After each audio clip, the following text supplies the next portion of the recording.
నమస్తే అండి, ఎలా ఉన్నారు? సంక్రాంతి పండుగ వచ్చిందంటే పల్లెటూరంతా ఒక పండుగ వాతావరణంలా. చలి తెల్లవారుజాముని ఇంటి ముందర ఆవుల పేడతో కలికిన మట్టిగల గుమ్మాలు, వాటిపై వేసే అందమైన రంగుల ముగ్గులు పల్లెకి ప్రత్యేక అందాన్నిస్తాయి.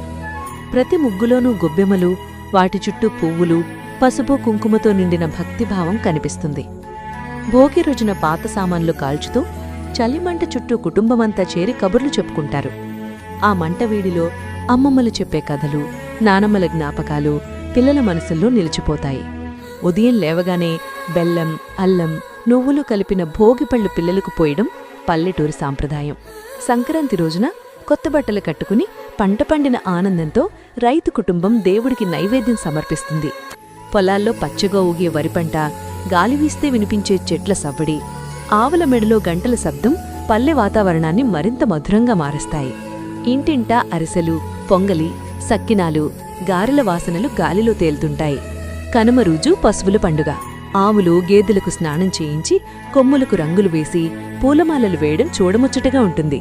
పిల్లలు గాలిపటాలెగరేస్తూ కోడిపందాలు, హరిదాసు పాటలు, జానపద ఆటలు పల్లెని సందడిగా మారుస్తాయి.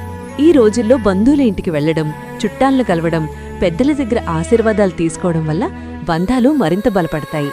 నగరాల సందడికి దూరంగా మట్టి వాసనతో, సాంప్రదాయాలతో నిండిన పల్లెటూరు సంక్రాంతి మన జీవితంలో మరిచిపోలేని మధుర జ్ఞాపకంగా నిలుస్తుంది. సంక్రాంతి పండుగ వచ్చిందంటే పల్లెటూర్లలో కొత్తాల్లుల సందడి ప్రత్యేకంగా కనిపిస్తుంది. ఏడాది కాలంలో పెళ్లైన అల్లుడిని మొదటిసారి పండుగకు పిలవడం ఓ పెద్ద సాంప్రదాయం. అత్తింటివాళ్లు కొత్త బట్టలు, పిండి వంటలు, ఆతిథ్యంతో అల్లుడిని రాజులా చూసుకుంటారు. అల్లుడి కోసం చేసే ప్రత్యేక వంటలు, మర్యాదలు చూసి పల్లె మొత్తం మాట్లాడుకుంటుంది. ఇంకా పండుగలో బావమర్దల సరదా ప్రత్యేక ఆకర్షణ. గాలిపటాలెగరేసే సమయంలో ఆట పట్టించడం, మాటల ఆటలు, సరదా చిలిపి చొరకలు పండుగకి మరింత రుచిని పెంచుతాయి. బావా, పట్టు విడవకపోతే గాలిపటం మీదే అంటూ మరదళ్లు నవ్వులు పూయిస్తారు. కొత్త అల్లుడిని ఆటల్లో లాగడం, భోగిమంట దగ్గర కూర్చోబెట్టి సరదాగా ఆట పట్టించడం ఇవన్నీ సంక్రాంతి పండుగలోని మధురక్షణాలు.